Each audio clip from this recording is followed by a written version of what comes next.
Podcast is now starting. All attendees are in listen-only mode. Hello, my name is Kelly Tebow, and I am with the New Jersey Center for Tourette Syndrome and Associated Disorders, and I'll be your organizer for this evening and would like to welcome you to our webinar on the TS puzzle, How Do the Pieces Fit Together? Thank you all for joining us. Before I have my colleague introduce the speaker for tonight, I'm going to cover some housekeeping items with you. All participants are muted. If you have a question, please type it in the bottom of your question box and click send.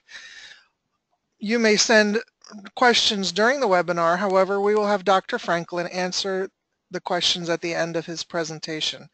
We will get to as many queries as time allows, and the blog will be monitored for the next 7 days. Feel free to look and post questions as often as you like. Answers will be archived for future reference. If you missed part of the presentation or would like to watch it again, an archived version will be posted to our website. We value your input, and in order to expand the webinar experience in the future, we need everyone to fill out the survey as they exit the webinar. The New Jersey Center for Tourette Syndrome and Associated Disorders, its directors and employees assume no responsibility for the accuracy, completeness, objectivity, or usefulness of the information presented on our site. We do not endorse any recommendation or opinion made by any member or physician, nor do we advocate for any treatment. You are responsible for your own medical decisions. Now I'm going to turn over the introduction of our speaker to Martha Butterfield, the webinar coordinator of NJCTS. Marty? Kelly, thank you. Good evening, everyone, and welcome to our 100th webinar. Some of you are first-time attendees, and I want to extend a very warm welcome. We hope you will come back again and again. Many of you, however, are like old friends. You attend regularly, eager to learn more and get your questions addressed, not just about TS, but a whole host of neurological issues that can impact a family. When NJCTS began this webinar program 10 years ago, our idea was to support families, educators, and other professionals who deal daily with the difficulties of TS and its co-occurring disorders, typically OCD, ADHD, and anxiety. Soon we began receiving requests for topics that were not necessarily TS specific, but were across a broad range of neurological issues. I think we have met that challenge and invite you to explore our webinar archive for support and answers. Our webinars are available for download from our website, and to date, the 99 webinars archived there have been downloaded over 35,000 times. Before I introduce tonight's presenter, I'd like to address those of you who are listening tonight who have teens and young adults living with TS. Tomorrow night at 7 p.m. Eastern Time, we're presenting another in our series of interactive webinars called Ask the Greats. In this webinar, young adults and a moderator, all living with TS, will discuss coping skills and answer audience questions. You can register for Ask the Greats on our website. Now to the introduction of tonight's presenter, Dr. Martin Franklin, who we at NJCTS feel is a rock star in the field of TS and co-occurring disorders, as well as a longtime friend of the organization. This is Dr. Franklin's 6th appearance in our webinar series. He has presented on a number of topics with OCD connections, including TS, phobias, hoarding, trichotillomania. I can tell you that his webinars are a big favorite in our archive and have been downloaded over 2,500 times. Dr. Franklin is an associate professor of clinical psychology in psychiatry at the University of Pennsylvania and the director of the Child and Adolescent OCD, Trich, and anxiety group in the Department of Psychiatry. He received his Ph.D. in clinical psychology from the University of Rhode Island and has devoted his career to the study of anxiety and body-focused repetitive behaviors in children and adults. His clinical and research careers have centered on these disorders with a particular emphasis on developing and disseminating effective treatments. At present, Dr. Franklin is a principal investigator of several multi-center studies, including an examination of the effectiveness of cognitive behavioral therapy for very young children with OCD, and is a leading member of the pediatric OCD study team. Dr. Franklin is also actively engaged in the training of mental health professionals at the post-degree level. He is a clinical supervisor at the University of Pennsylvania for psychology interns and for residents and fellows in psychiatry, and continues to maintain a very active clinical practice in which he provides treatments to children, adolescents, and adults suffering from anxiety and related conditions. Dr. Franklin, welcome back. We are so pleased to have you present our 100th webinar, and now, without further introduction, I'm happy to turn tonight's presentation over to you. Well, thanks so much. It was very generous, and I'm going to jump right in the interest of trying to cover as much as we can. I know there are lots of questions about how Tourette's fits together, both internal questions, what is Tourette's, how does it work, but also how it fits together in the broader context of other disorders, what are the treatment recommendations that we would make given what we know so far from the empirical literature, and then one particular treatment, CBIT, which I'll talk about, Comprehensive Behavioral Interventions for Tics. We'll dive down into that a little bit more. That's an area where we routinely use when we have kids who want their tics to be treated and parents who are interested in providing said treatment. So it is puzzling. There's a number of things that we're going to go through, and hopefully we can solve some of these puzzles together tonight. So phenomenology is the first thing. What is Tourette's? And we'll start there, and we'll talk about what it is and what it isn't, and maybe come to some understanding of some confusion in the field about how all these disorders fit together. So Tourette syndrome involves both motor and vocal tics, more common in males. We do know that most kids who have tics at age 6 won't be adults with tics, but we don't know who's going to have them and who doesn't, which makes the job harder as to deciding who should be treated. One thing I'd say about the comorbid or co-occurring conditions is that comorbidity is the norm. It's rare to find a teenager or a young adult with Tourette's who doesn't have some of these other problems that we're talking about. And these become complicating factors when it comes to deciding which form of intervention to use and which of the problem areas to target. We'll get into that when we're talking more about treatment. I think the one I would note here is that ADHD, 50 to 90% of kids who have Tourette's or chronic motor tic also have comorbid ADHD, and that can cause challenges, which we'll talk about when we get to the treatments. Now, no one is arguing at this point about whether or not Tourette's or chronic tic disorders have neurobiological origins. That's certainly the case.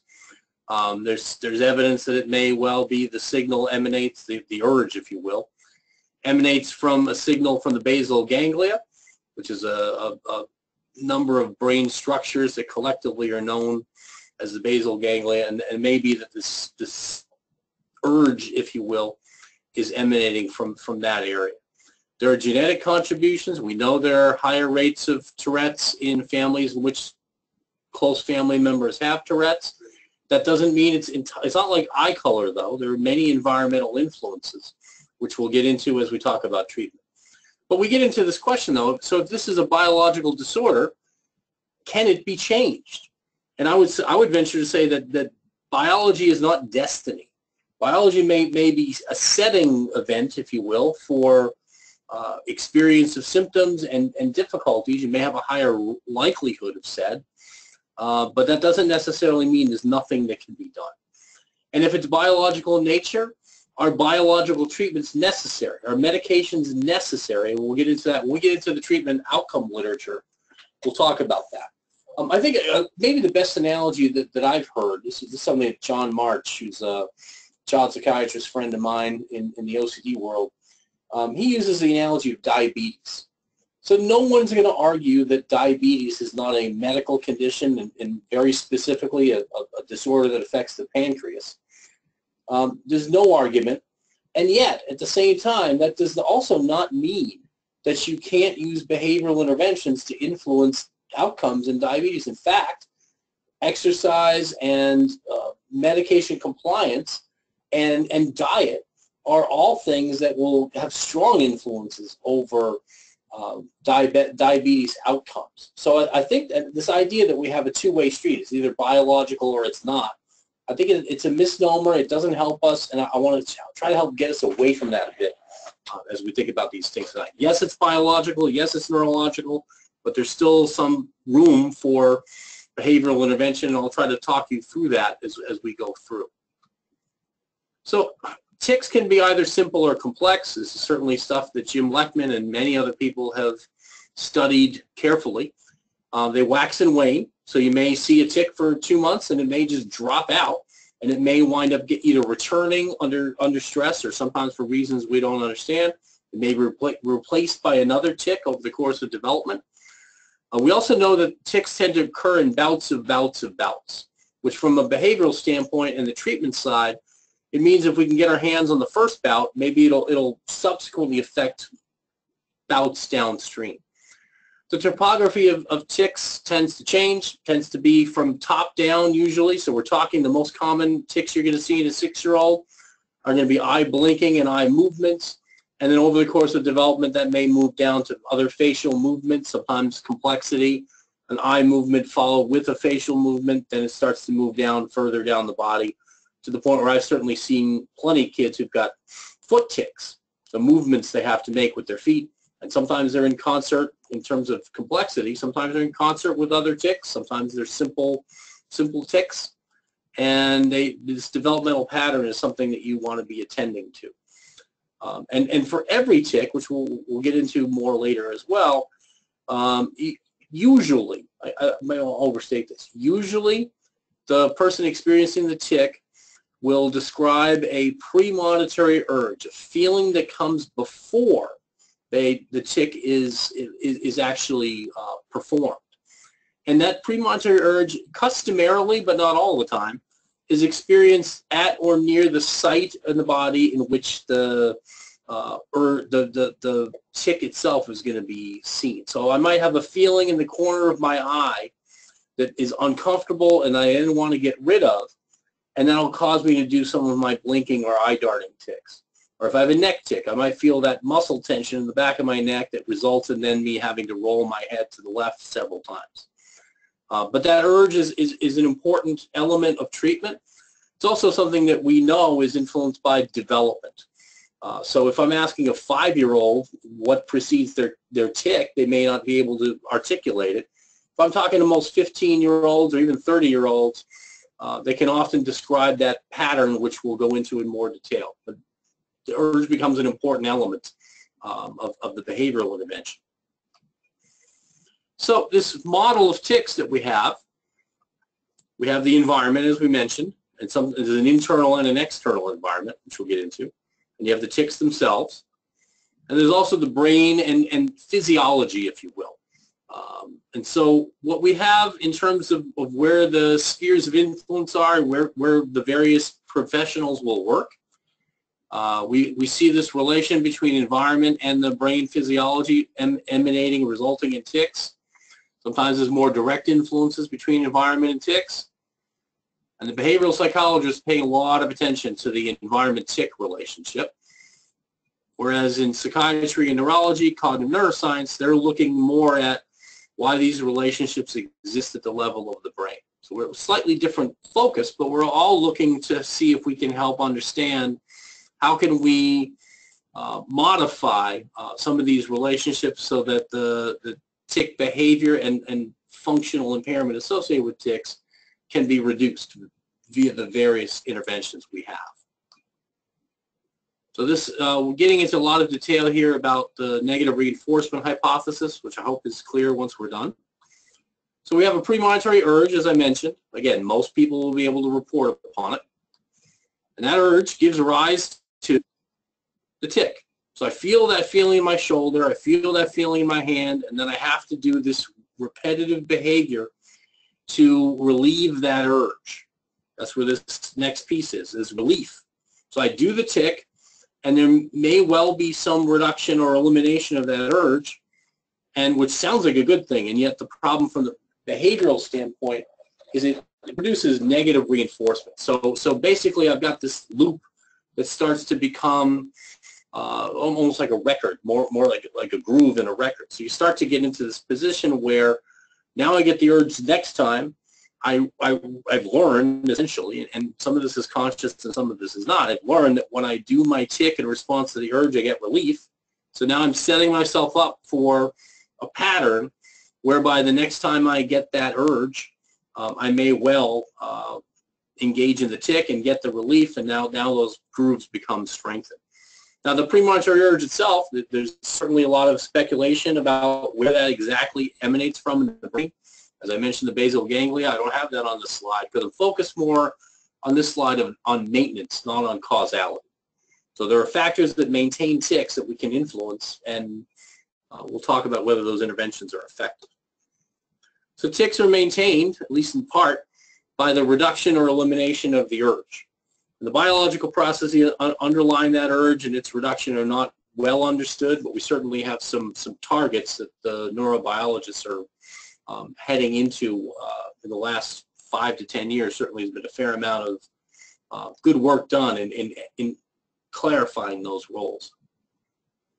Now, in OCD, which is another area I work in a lot, you get a slightly different picture, but really a similar one in many ways. So instead of the premonitory urge, I've got obsessions, which are more cognitive in nature. And you have repetitive negative images or thoughts that give rise to distress or discomfort. And then the person, again, wants to do a repetitive behavior to get rid of that urge, to get rid of that in particular here, and get rid of that distress, the negative emotion, anxiety. So if I touch something I find to be contaminated, that gives rise to my discomfort, my anxiety. I go wash my hands or I use the dreaded Purell. I get a slight reduction, a relief from that urge. From those relationships now I get negative reinforcement.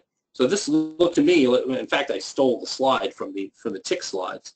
Instead of obsession I have premonitory urge at the front end, and instead of compulsion I have tick at the back end here, but negative reinforcement driving both.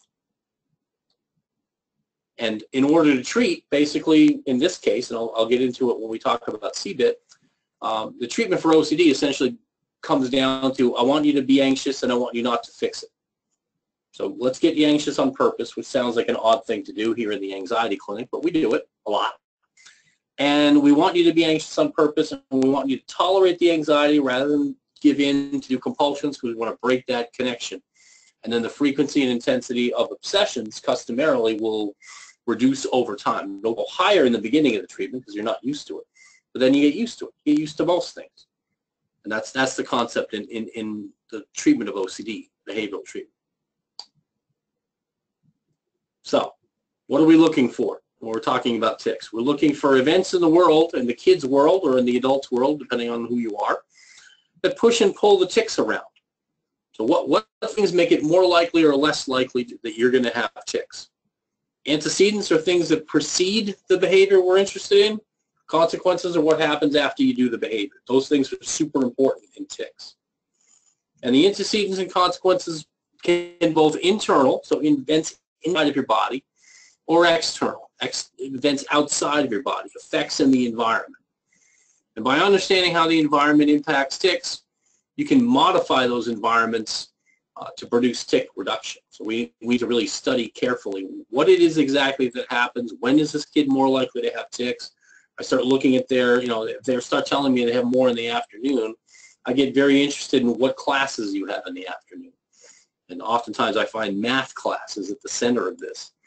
And so when you're more stressed out, or as the day wears on, you may, and maybe both, you may see that you're more likely to engage in tics because you're having stronger urges. So now we have a connection, an environmental connection we've got to explore and start thinking about as we're contemplating what to do behaviorally.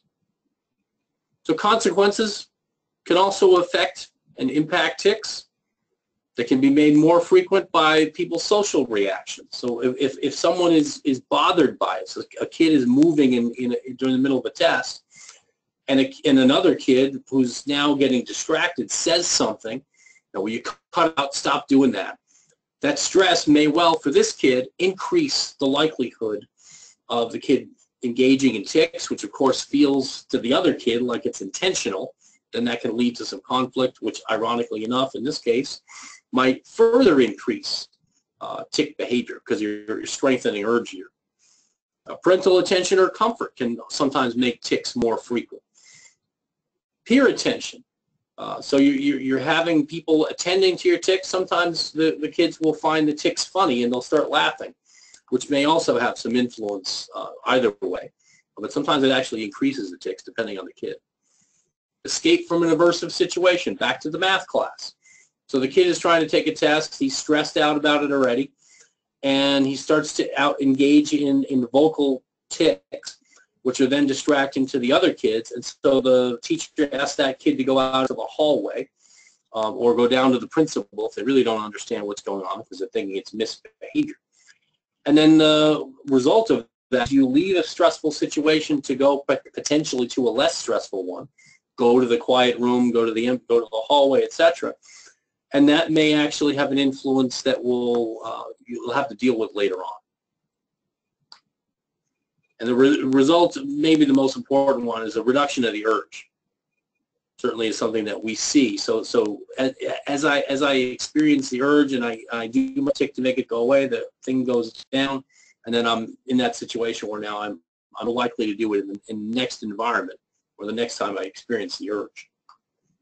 Sometimes you see the opposite, though. You see the influence of tics being made less frequent by reinforcing suppression of tics. Doug Woods has done some really neat studies of just basically paying kids to not do their tics.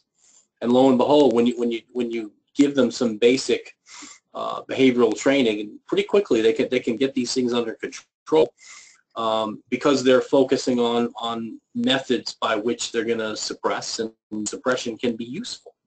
With CBIT, that's the whole fundamental idea, that you can actually influence these things by suppressing.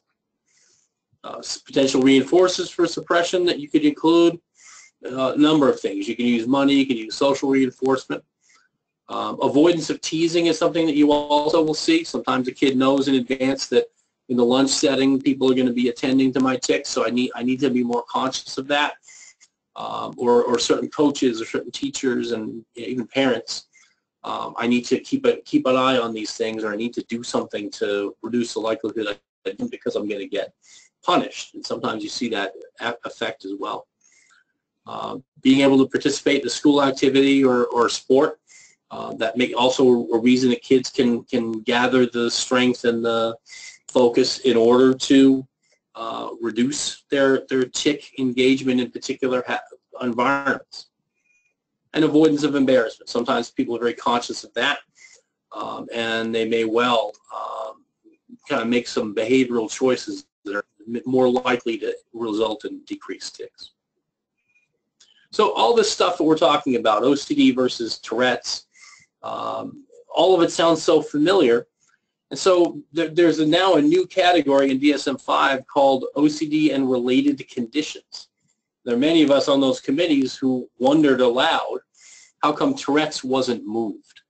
And I think the answer is because science is not always influenced entirely by the objective. I think 50 years ago, the folks who were trying to help people who had tics wanted tics to be moved into a neurological context so that people better understood people aren't doing this on purpose. This is not to do with some of the other psychological explanations of tics we used to use 50 years ago. And now that the tics are sort of broadly accepted, Tourette's is broadly accepted as a neurological condition, there was some pushback on moving it back underneath OCD, which is considered more psychological. Now the reality is they're both biological and they're both psychological.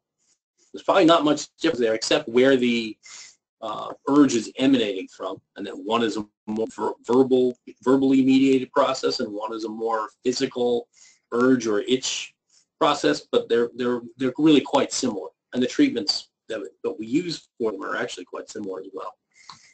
So the moral of that story, a very influential book I read as a graduate student by Thomas Kuhn, Science is Influenced by the Subjective. So there's pieces of why things wind up where they do that don't really have to do with carving nature at its joints, if you will.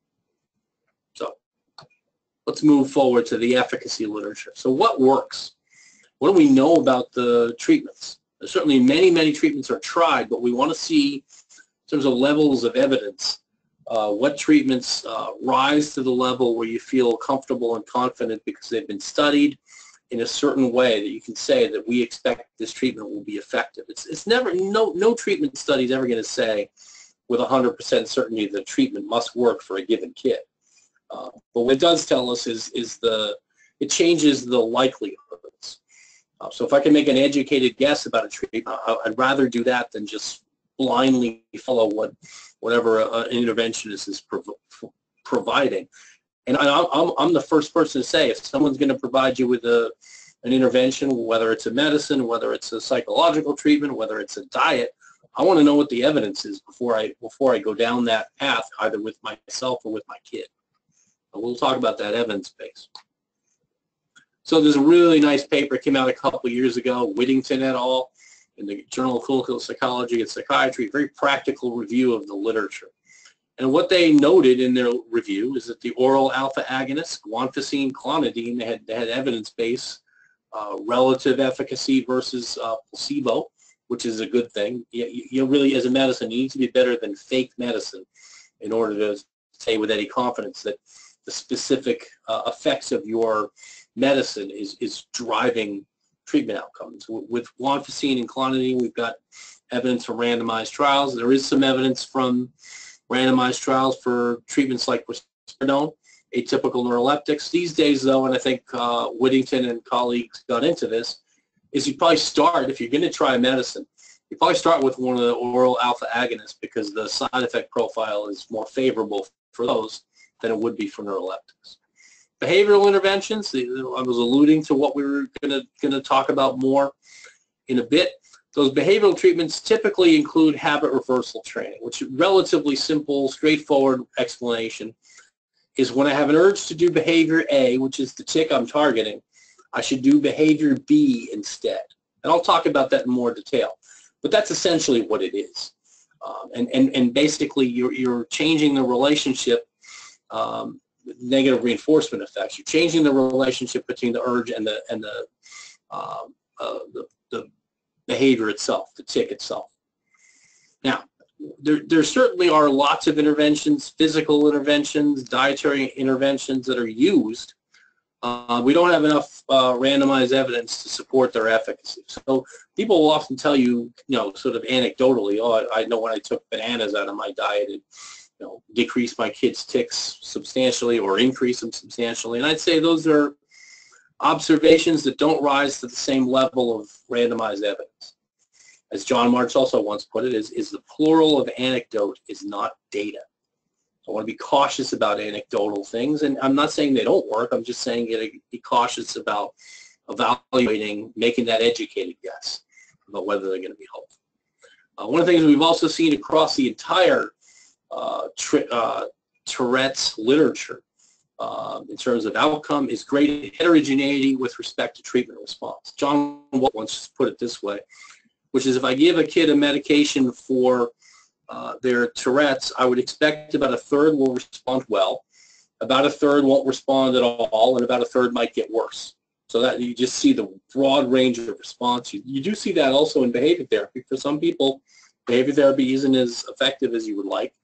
But there's a neat new paper I'm going to talk about saying how robust the CBIT outcomes are.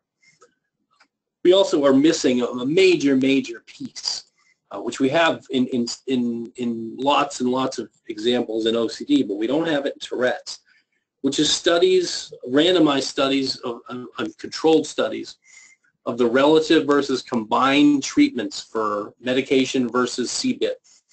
Those studies have not been done, so I couldn't tell you for sure from the single trial which of these interventions is going to work best, either medication versus CBIT, and we don't have any evidence of the added advantage of putting them both together.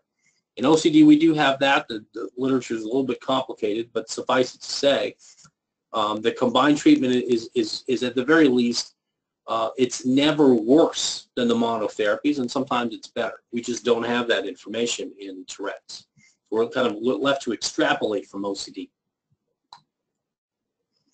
Now, HRT in particular, I'm using these different acronyms. HRT is included in CBIT. So habit reversal training, HRT, is really the core of the CBIT protocol, Comprehensive Behavioral Intervention for Tics. So they're kind of embedded. And what we have there is a very old study looking at transient or chronic tics. They were flexible about diagnosis, Azarin and Nunn, found that the intervention worked very well in that case. And in Tourette syndrome specifically, sort of requiring chronic and motor tics together, we've got Azarin again with Alan Peterson, finding that these things were better. The habit reversal training protocol was better than relaxation training alone or self-monitoring alone. And so that was an important finding. We have another study saying it's better than a wait list, so the repeat assessment.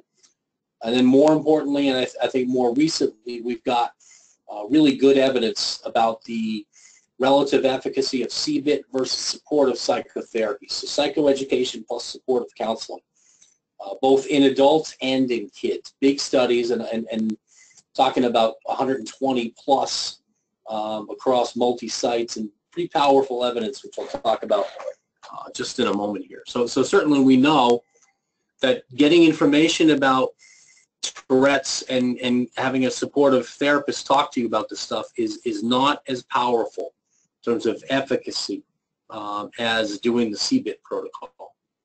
That's why we've selected to focus on it here. Now, here's a very, very recent paper. I'm going to geek out on you a little bit here. This is very important. This is from the journal Neurology. Just came out. It's out of the CBIT group. And they were looking at things called moderators and predictors. Let's talk to you about it before I walk you through. Trial design for the adult trial. This is Wilhelm 2012, and for the kid trial, this was Passantini 2010 on the prior slide. They did CBIT, and they compared it to psychoeducation supportive counseling. PSC is what I'm going to refer to it. There were separate adult and kid studies with 120 per sample. So we're talking about 240 plus kids and adults in the study I'm about to talk about. Moderators are variables that predict response to specific treatments. So if you have this particular variable, if you're high or low on this, we expect you'll respond to this intervention, but not necessarily to that one. Predictors are things that regardless of which treatment you get, the predictors are going to say you're either going to respond well or not well if you have this particular condition. And with moderators, we're more interested in that because that speaks to mechanism. And moderators and predictors may help you understand what the mediators are. So the reason you see a moderator. And Steve Holland, who's a depression researcher, said, I think really cogently in a conference once, every moderator you find is a proxy for a mediator you haven't discovered yet. So why does gender influence outcome? Why does compliance influence outcome? So we want to understand these things better so we can start to improve and really target our treatments. So with all that said, the CBIT moderator paper, 2017, medication status, I thought this was interesting. Medication status predicted response to the control condition, psychoeducation supportive counseling, not to CBIT. Didn't matter. So about 50% of the samples came in, they were already on medicine.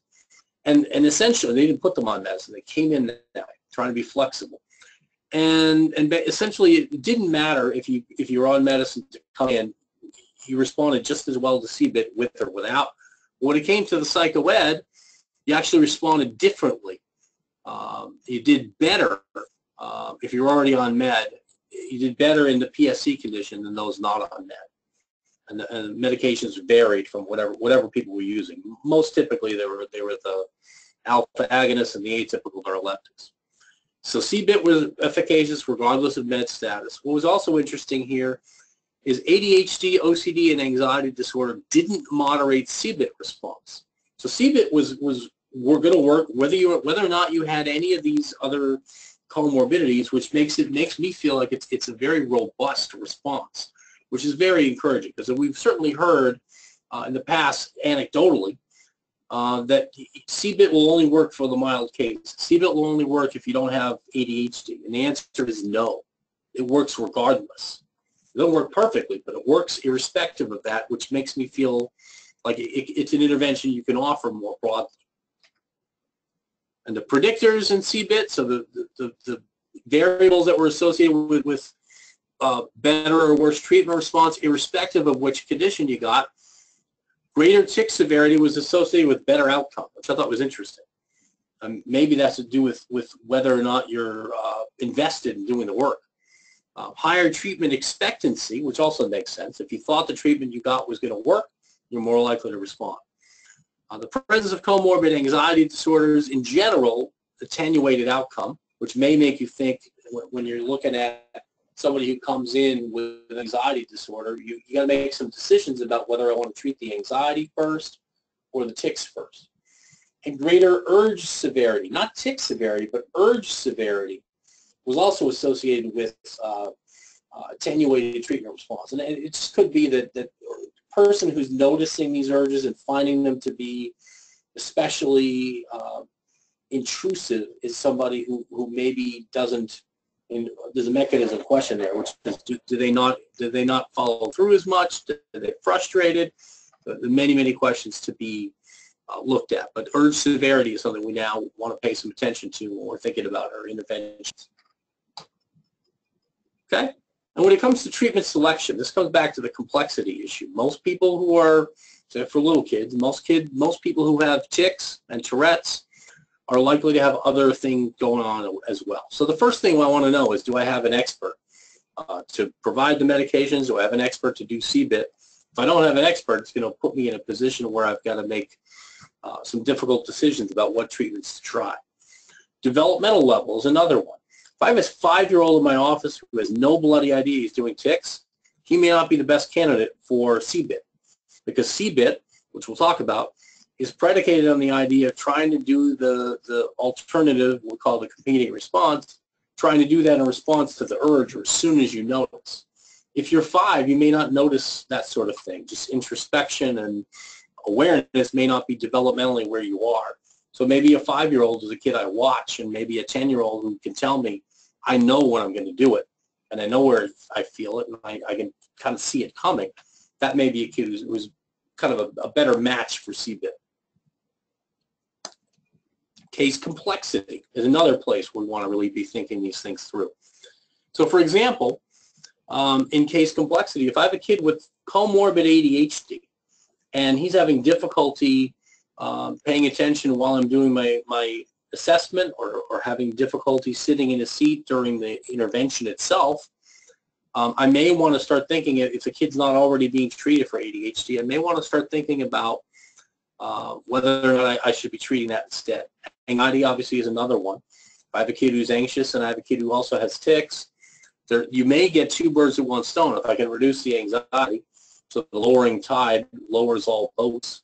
So if I can treat the anxiety, which is part of what's driving the tic urge up, anxiety would be lower, then in theory at least, you might also see some downstream effects. And I think patient and family preference has also to be taken into account. Because if you think about what CBIT in particular is, it's going to be heavy on patient effort. And so if I've got somebody who says, I don't really want to do this, I don't know why anybody's bothering me about this, I'm 9, I don't even notice what's going on. We had one kid in particular whose parents were openly worrying during the assessment and saying, but what about college? How is this going to affect you in college? And the kid was 9. The kid's response was, what's college? So that's a kid I'm not going to be able to motivate by thinking so far out, because developmentally he's not there. And maybe that's a kid, I don't want to burn the bridge I'm standing on either. So you may well have a kid who you know has Tourette's, confirm the diagnosis, but you got a kid who just, it's not a big deal to them. They're not suffering, and maybe they're missing some things in terms of people's response to them. But if the kid's not highly motivated, you're going to have a hard time doing CBIT anyway. So I may, in that case, I may wind up doing some motivational stuff with a kid instead of starting CBIT. And if I can help move them and help them understand better how this might influence things and that they can actually learn to control some of these things in the context in which they want to, maybe I can sell that to the kid. But if I can't sell it, then I'm going to be dragging a kid through a treatment that's not going to work. So I'd rather not do that if I can avoid it. So in terms of implementation of CBIT, this is another puzzle, and we'll talk about this in some detail. You'll recall this slide. This is the negative reinforcement hypothesis, and essentially the intervention comes down to, just like it does with OCD, trying to break the connection between the urge and the tick behavior and cut off that negative reinforcement cycle. So if you have an urge to do your tick, I want you to do something else instead. I want you to not give in and strengthen this urge by doing the behavior. And the idea is that it's going to create some habituation, a reduction of urge over time. Now, not complete habituation. I don't think anybody believes that's going to happen. But if you can get it low enough where the person can see it as bothersome but not tormenting, then they may be better, more successful in doing their competing responses and ignoring that internal state. And then that may well be, over time, what you wind up seeing gradually is some further reduction. They start to get more confident. They start to think, all right, I can do this in a place that I want to. And I'm not saying 24/7. With high frequency tics, I'm really looking for control methods in the places in which it matters to the kid. So it might be in a certain classroom, might be when he's on a date, might be when she's driving, different places where you think the tics are affecting function, and I want to try to connect with that and teach you what to instead in those contexts. We may spread out past those contexts as you have success, but I'm not going to oversell it in the beginning. And that's what I'm trying to break that connection right there. So first thing we want to do is make people more aware. So I'm trying to help people discriminate episodes of the behavior. There's a couple of different methods we use behaviorally in the context of CBIT. Response description. And one way I put this is I want you to be able to tell me, as if we were writing a movie script, what your tics feel like and look like to other people. A lot of detail. There was a movie many years ago called, maybe 5-6 years ago, called Prisoners. And Jake Gyllenhaal was playing a detective. It wasn't even a major part of the story, but I thought he really understood the relationship between tics, because the detective had tics. I understood the relationship between tics and stress, and the guy was under a lot of stress in certain scenes, and his tics got worse. And a lot of facial and some movements. I think he did it beautifully. But how do you describe that process? Someone had to write a script for him saying, okay, move your left eye first, blink hard, then move your neck, etc. So they're doing all these things here. We want to do that with our patients. Sometimes I'll actually show them little clips of that because I think he did it really well. And so response description, you write the script of your tics. What do they look like? What happens first? What happens next? We're looking for that early warning sign or the premonitory urge. When do you know it's coming? It's sort of like an analogy I've used for kids in this intervention is it's sort of like tornado warnings. So in the Midwest and in the Southwest, they have a lot of these tornadoes. And a lot of the people who work, scientists who work in this field, they would just give me 5 more minutes. Give me 5 more minutes. Let me see if I can know when a tornado is about to form, because that gives me more time to move people away from the risk. So if you can tell me where that feeling first starts, we may be able to start using the competing responses earlier, which is important. And response detection is a little game we play sometimes where the kid will describe the tic, and we'll play a little game where we're having a regular conversation, and I'll do their tic. And every time that I do their tic, they've got to give me some kind of a signal that they picked up that I did it. Then we're going to switch. Then I'm going to be the one who's tracking their tics. And we'll sometimes bring other people into it. The idea is basically getting people to be more aware of the precursors and also of the tic behavior itself, which helps you then with the next phase of this. And these are basically all the things we just talked about. I'm going to skip that slide. I want to get them ready to do habit reversal training, competing response training. I'm going to try to replace the target. So if I have a facial tic, I want to give you a different kind of facial movement to make, or if it's an eye blinking tick, a hard blink, it's going to be a slow, controlled blink in response to the urge before the tick behavior begins, if we can. And typically, and there's been some good research on this, 30 seconds is too short, 3 minutes you get poor compliance, because with kids 3 minutes is forever. So engage in the competing response for 1 minute. If you miss the urge, then you can still do it in a response to seeing the tick or feeling the tick, noticing the tick. But I really want to get them as far out as I can. The tick is coming, let me engage in my competing responses, or I know that I tick in this class. I don't even need to wait for the early warning. I tick a lot in this class. So let me walk in there right away. I'm going to be doing pushing my upper arms against my body when I have an arm flailing tick. I'm going to be doing that even before I sit down. So those are the kind of things you can teach people to do. And so we introduced this competing response. When we choose it, I'd like it to be incompatible with the tick itself. It doesn't have to be. But it is a bit of a mutual decision between patient and therapist. So if I have a neck tick, I probably want to involve neck muscles in my competing response. If it's a vocal tick, which is pretty common, it's probably going to be some form of diaphragmatic breathing, either in through the nose or out through the mouth or the other, depending on kind of how the kid feels about it. And I want to simulate the correct use of competing responses. I'm going to teach them to do it in practice. We're going to go back and forth with and without. We're going to track whether or not it affects the tick behavior. Oftentimes what you'll find when you're tracking is you'll find that the tick behavior goes down when the person's engaging in a competing response. The tick urge goes up in the beginning.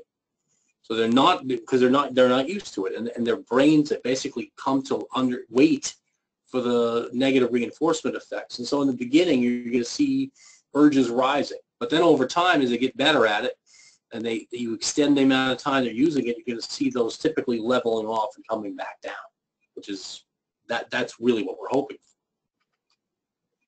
So we can use a physically incompatible competing response. We prefer one.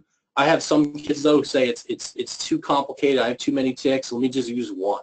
And sometimes I'll use the deep breathing. Sometimes I'll use pushing my feet against the floor. It depends on the kid.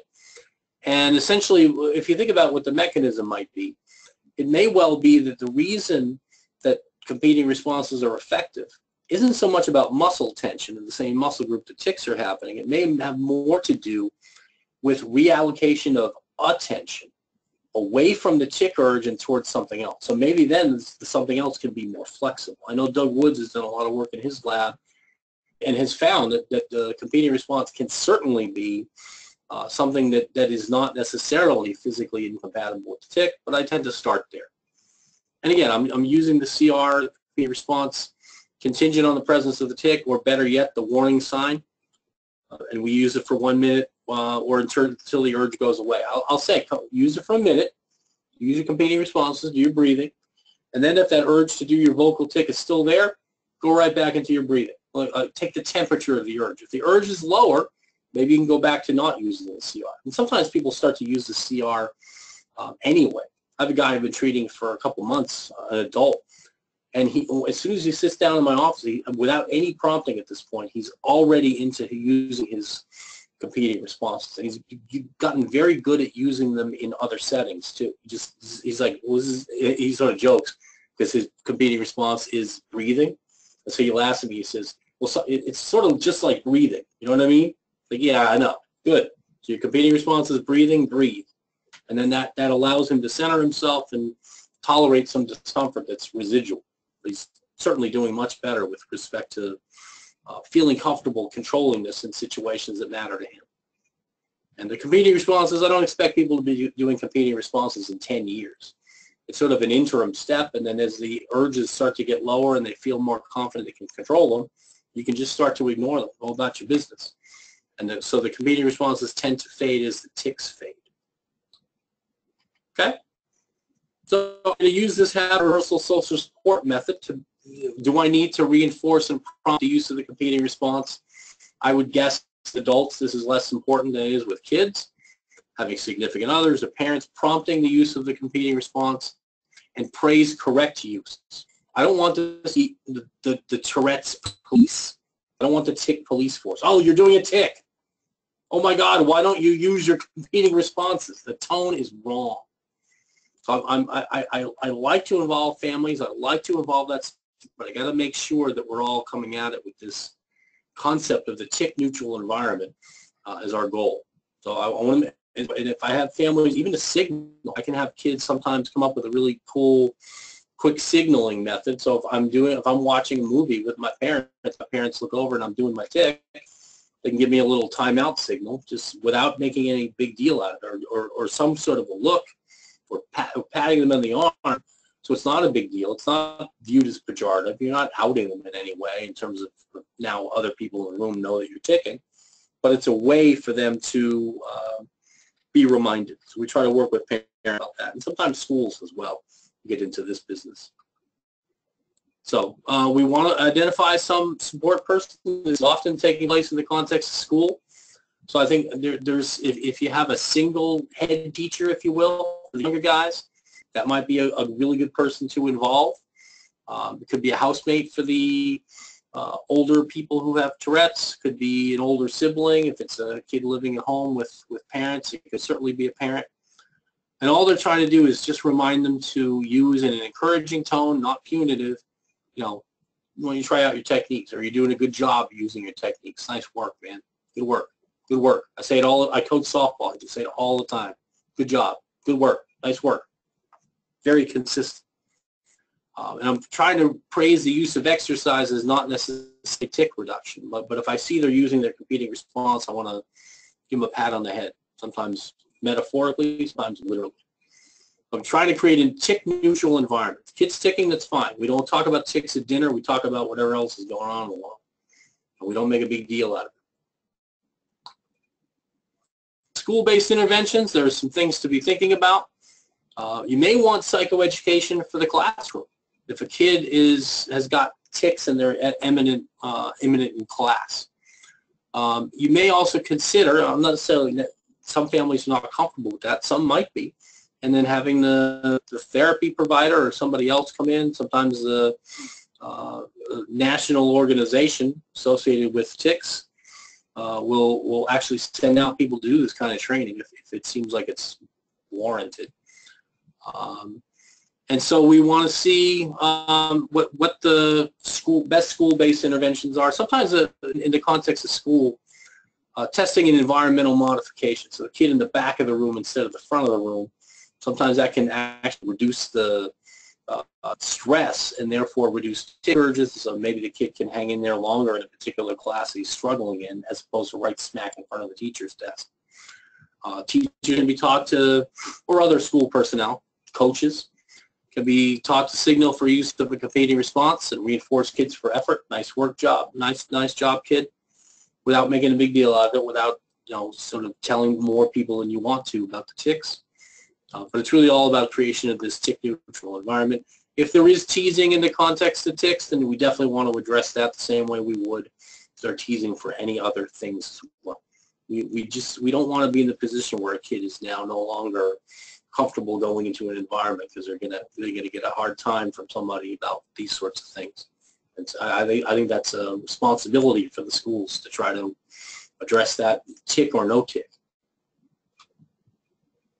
So we'll sometimes use, in the context of CBIT, sometimes use relaxation training, function-based interventions, basically look at the environment, tick relationships externally. So what's making it more likely, what's making it less likely, and sort of influencing those environmental influences and affecting them so they can reduce tick urges. Token economy or reinforcement of some kind. And so I like self-monitoring for the older kids. Added as a way to assess progress. So how often were you ticking in this particular class? Sometimes you could do it simply, a little tally sheet, and sometimes you can have them just moving a penny from one on the right pocket to the left pocket every time they do a tick, and then they just count up the number of pennies. That'll tell them pretty quickly without much in the way of distraction. Certainly it'd be better if the teacher were aware of that, because then the kid wouldn't get in trouble for using a technique. So the role of development is something else I think we want to take into consideration here. I think I alluded to that, but I want to be more clear. If you are a 6-year-old and you have absolutely no awareness of A, your premonitory urge, or B, the effects of your tic on other people, and whether people are going to tease you, whether people are going to give you a hard time, they seem not to be, or the kid's unaware of it, then that may not be a kid who I think is quite ready for CBIT. So I want to make sure that I'm not asking a kid to do more than they're capable of. Now, I can certainly teach parents, and we will do this sometimes. If I have a parent of a 6-year-old who doesn't want to work on this or doesn't have the developmental capacity to, I can teach parents how to create that neutral environment in the absence of the kid. We do a fair amount of that. Parent training, and sometimes the parent training extends to the comorbidities, so attention deficit problems, oppositionality.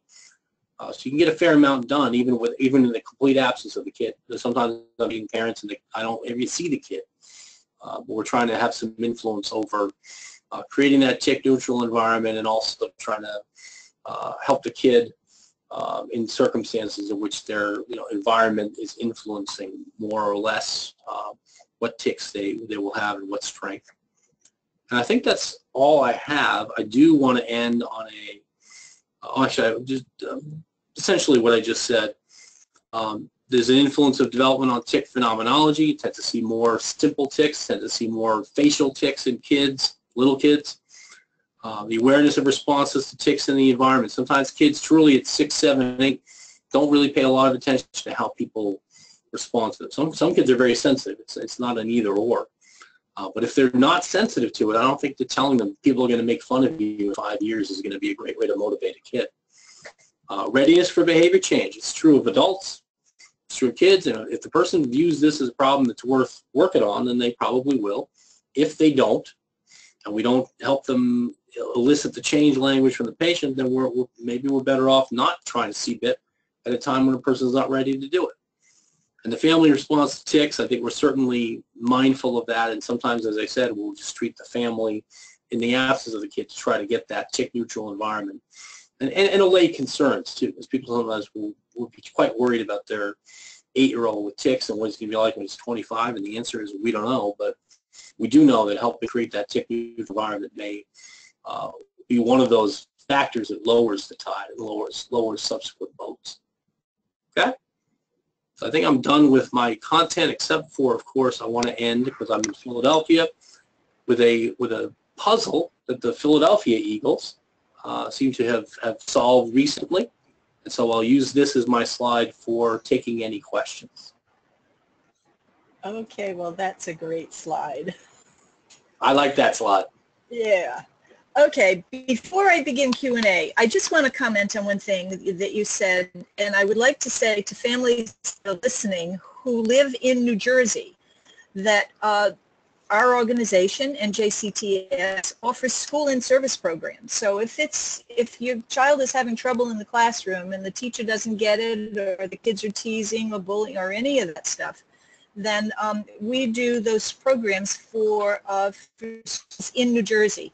Outside of New Jersey, you would need to contact the Tourette Association of America, and they could probably point you to a chapter. And they do go out and do some in-services, absolutely.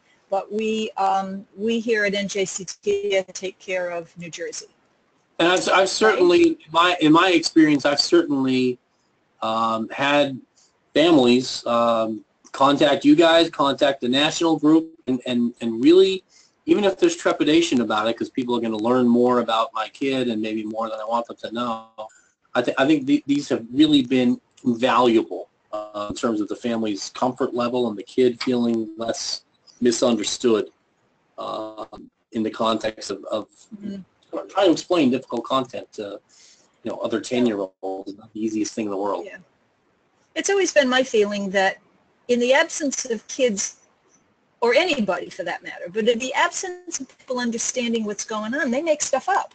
Yeah. And if you think about it, the kid makes stuff up too. And if he doesn't know for sure what's going on with him, then he worries about what he's doing. Is he going to die from this? Will people still love me in the morning? Sort of thing. So the more kids understand about what's going on with them, and the more the rest of the world does too, I think the kid is way better off. That's, yeah, my no personal question. opinion. No question. I agree. Now to the Q&A. So I had a question about techniques for reducing anxiety that brings on OCD symptoms. This would be for a 10-year-old. There's no indication here whether the child has TS or not. So just, pardon me? I said, I you were continuing with the explanation. So, it's just go ahead, sorry. I'm bouncing off here a little bit.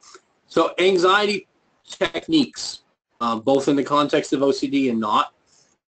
If there's lots of different stuff we can talk about. Exposure certainly plays a role in pretty much the treatment of behavioral treatment, cognitive behavioral treatment of every single anxiety disorder you can think of. So just to put it simply, the first thing I want to do is I want to determine whether or not and with little kids, I'll even do this very explicitly. I say, okay, so we have two kinds of anxiety. One is associated with somethings, and the other is associated with nothings. So if the anxiety is realistic, so I have a test on Friday and I have absolutely no idea what the content is, or I don't understand it at all, yes, you're going to be anxious in school, but you probably should be. And so in that case, I want to start thinking with the kid about problem solving. So what can we do given the circumstances you're in? Your grades haven't been good in here, and you know this is tough content, and you've missed a couple of days of school. How can we help you with this? And we want to do some problem solving. But a lot of times, I'd say the vast majority of the time, kids get anxious about things that don't actually happen. They're unlikely to happen. And so in that case, I want to say, okay, so that we call those nothings. So a nothing is anything that's not a something. If it's a realistic worry that needs immediate problem solving, then it's a something. If it's not, then it's a nothing. And then I'll tell the kids, I have boxes for these things, something and nothing box. So I'll ask them, write them on index cards. And then I'll tell them, okay, so we'll do the problem solving around the something, which is usually 1 or 2 per week. The rest of them are nothings. And so I'll look at the kid and say, okay, so what am I, we know what to do about the somethings, which is solve the problems. What should we do about the nothings? And the kids, you oftentimes look at me and say, oh, I don't know. And my response is, I'll give you a little hint. It's written on the box. And the kids just sees the word nothing in big black letters. Like, what? And that's like, that's what I want you to do. I want you to do nothing. I want you not to give up ground. I want you to not lean away. I want you to lean in. Be uncomfortable. It's okay. And as you get better at this, you're going to find that this gets easier. I remember my then 6-year-old daughter gave me a little sassy kid at the time. She still is. She's 22. And so at one point, I'm going to give a 3-day workshop about the treatment of anxiety disorders. And she was mad because I was going to miss her soccer game. And so she comes into the living room and she says, why is it going to take you 3 days to teach people what you know? Which the disdain was just dripping off. And I said, I fell for it. I said, well, because it's complicated. And she says, no, it isn't. She says, if you did it in 1 sentence on Friday, you could leave on Friday and you wouldn't miss my game. And now I got curious. I said, well, what sentence would that be? And then she stands up and puts her hands on her hips as if to mock my speaking style. And she bombastically proclaims, blah, blah, blah, do the thing you're afraid of. Blah, blah, blah. The more you do it, the easier it gets. And I was dumbfounded because a 6-year-old just summarized my entire career in 1 sentence. And she's right. So to me, that's what I'm looking for. Can I get this kid to lean in instead of away? And the first thing I got to solve is it is something or a nothing. Once I determine it's a nothing and I can get them to really look at being very careful what you call something, now we lean in. We don't avoid. We don't ritualize. We don't do anything except lean in. And when you do that repeatedly, what happens to the fear is it starts to go down. And then the next time you're in that situation, you have some experience and you have some practice. This is going to be fine. It's going to go away. I have a hard time, getting to sleepovers, but once I'm there, I'm fine. Then we need the kid to tolerate that discomfort and go anyway, do anyway, lean in. Okay, leaning in. Yeah. Question about autism. Yep. The relation to autism. So this is coming out of the TS part of this, I'm assuming. Relation to autism, stemming, etc. Do they get worse during puberty, and the best way to help? My sense is this is an incredibly complex undertaking, trying to differentiate the self-stimming behavior from tics. And sometimes I think you can make an expert can make that determination in part by looking at how repetitive it is and basically stereotyped. But if I do see, but you will see an increase in separate tic-like behavior in the context of autism. And at that point, I'd become pretty interested in a couple of things. Because first of all, something like flapping, I wouldn't consider flapping a tic. I'd consider that probably something that's closer to a core feature in autism. Not for everybody, but for lots. So that flapping might tell me something about their interest level. It might tell me about whether they're stressed. Sometimes tics can give me the same kind of information. So I want to pay attention to when I'm seeing tics. I want to pay attention to when they're higher, when they're lower. I've got some kids for whom, when they put on the video games, their tics go away. I've got other kids who, when they put on the video games, their tics get much worse because they're engaged and they're not paying attention, or they're getting overloaded with excitement, etc. So I want to look at the good functional analysis with the individual kid. So the diagnosis will tell me something. Diagnosis will also tell me something else, which is their capacity to explain what's going on in terms of affect, in terms of what's going on inside their body. This is a core deficit in autism. So I may not have the same kind of information with a kid with autism in terms of awareness, in terms of capacity to describe things as I might expect with a neurotypical kid. But again, these are generalities. I want to work with an individual kid to see where their strengths are and where their issues lie. And long and short of it is I also want to know if it's worth working on.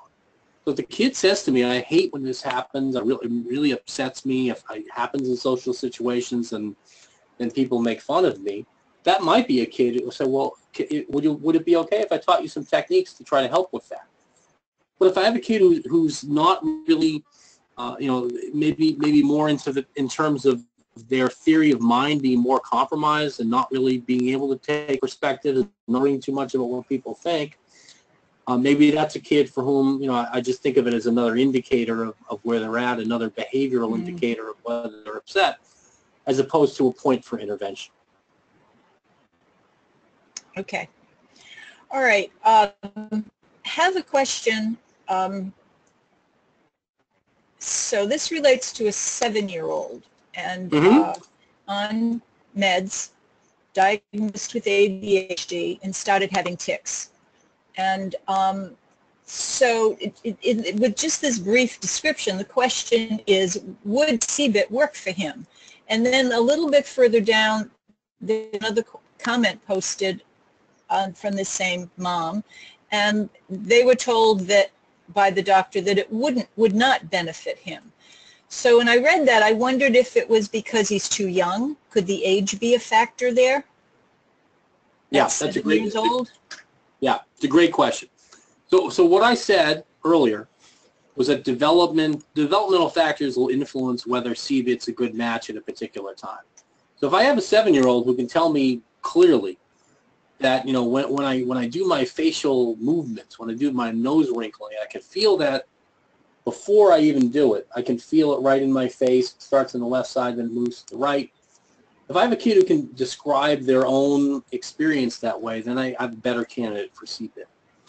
And so I would be interested to know that. In general, what I said about development is the younger the kid, the less likely it is you're going to get that kind of detailed information that might make CBIT easier. I'm also going to be with a 7-year-old, maybe not in a position where the kid cares too much about these things. If the kid cares and they can describe the premonitory urge in such a level of detail, maybe he is a good candidate. But in general, I'd say the older kid, the more likely you are to have a candidate to do CBIT. Now, I think it's interesting, if you look at the randomized trial that I was describing, the big CBIT trial, Passantini et al., 2010, their lower age cutoff was 9. And their lower age cut was 9 for a reason. And the reason was they didn't want to have too many kids in the trial who couldn't learn the treatment effectively because it would basically disguise the signal of the treatment. So they made a decision developmentally. They didn't want to go lower than 9. But clinically, you could talk to John Passatini, you could talk to Doug, you could talk to me, people who do this stuff all the time. I've had kids who were 5 who did a beautiful job in CBIT. But I got an educated guess that it's going to be harder. So I wouldn't necessarily say he won't respond to it. Now, the ADHD question in and of itself, it's a great question. And I would say that in the CBIT moderator and predictor paper, we have the answer. So we can formulate whatever clinical impression we have. But when you're looking at data, we're looking at 240 plus people who engaged in either CBIT or PSC. ADHD did not pop out as a moderator or a predictor. So that to me, like I may have an impression that's going to be harder to do, and maybe even that impression could be right, but it didn't match the data. And so I always feel like I'm driven by the data before I am my own impression. And this is a very, very, burning hot off the presses paper. So maybe people haven't had a chance to see it. It hasn't disseminated quite so widely. It's in neurology, so it's not an obscure journal by any stretch. But what I would say is if I've got a case in which somebody has ADHD, I'm going to be clinically, I'm going to be a little bit wondering how they're going to do.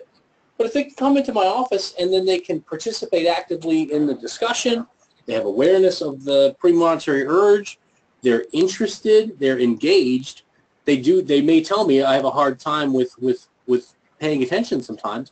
I can modify how I do CBIT with a kid like that who's otherwise interested and engaged. I can say, look, we're going to work really hard for 10 minutes. And I know 10 minutes you can do. I've seen it.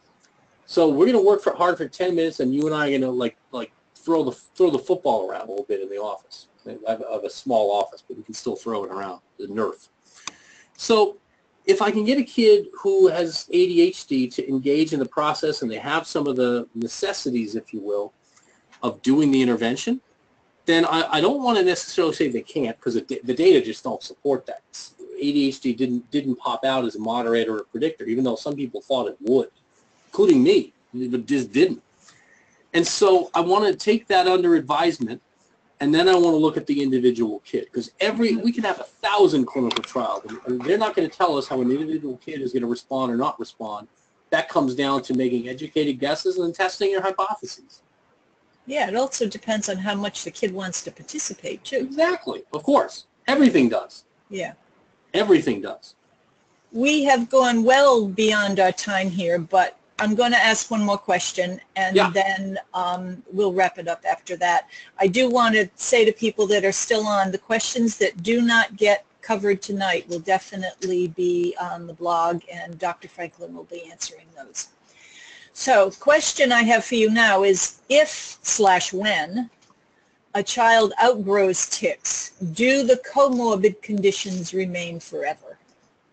That's a pretty universal question. Yeah, and what I would need for that are data that I don't have. And so the data I don't have are the longitudinal study over the course of 30 years that will enable me to make those predictions. So I'm a little hamstrung by that. But what I would say is comorbidities, let's just say that the tics drop out. Sometimes the tics drop out and OCD pops up. Sometimes the OCD was there anyway and the tics drop out and the OCD remains. And so I don't know if I could tell you for sure over the course of 30 or 40 years. So I'm a little bit lost there in terms of empirical wisdom. But what I would say is this. So if the tics drop out and you have a comorbid condition, and that comorbid condition is in your way, and even maybe it's no longer comorbid because the tics are gone, it's the primary condition. If I have a kid or a young adult who's got that comorbid condition now in their way, what I probably want to do is I probably want to avail myself of the literature and the expertise of the people in the field and say, well, what should we do with this? So the kid's got a specific phobia, the kid's got panic disorder, or more likely OCD.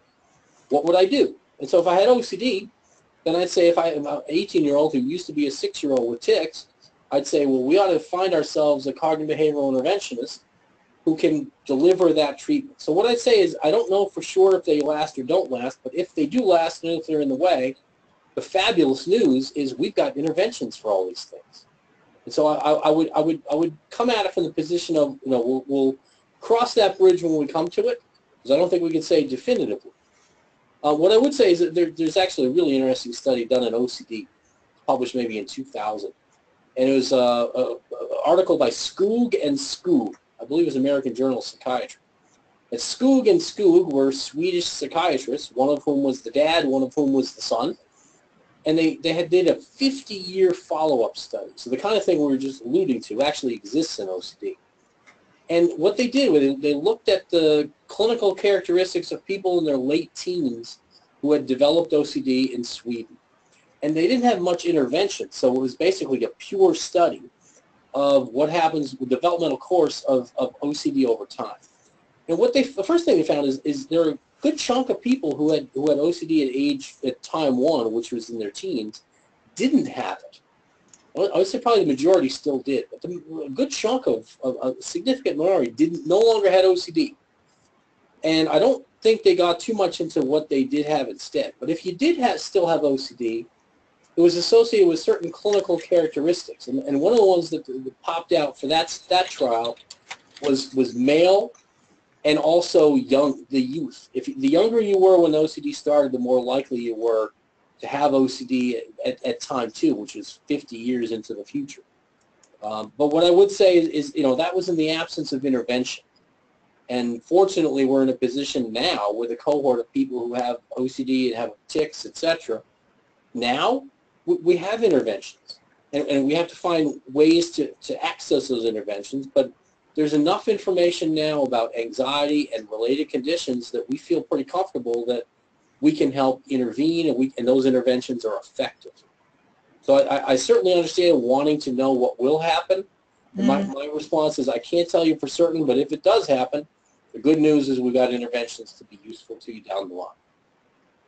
Okay.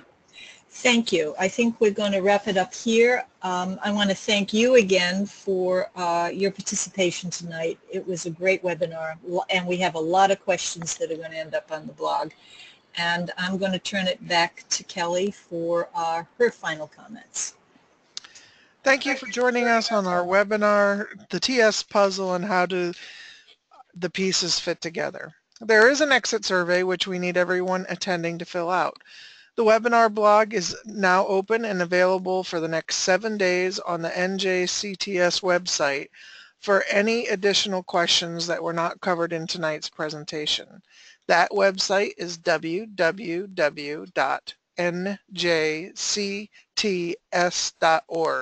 You can find the blog under Programs. Also, an archived recording of tonight's webinar will be posted to our website. Our next presentation, Learning Systems, How to Improve, Build, and Develop Compensatory Strategies in Memory, will be presented by Sarah Allen and is scheduled for March 14th, 2018. This ends tonight's webinar. Thank you, Dr. Franklin, for your presentation, and thank you everyone for attending. Good night.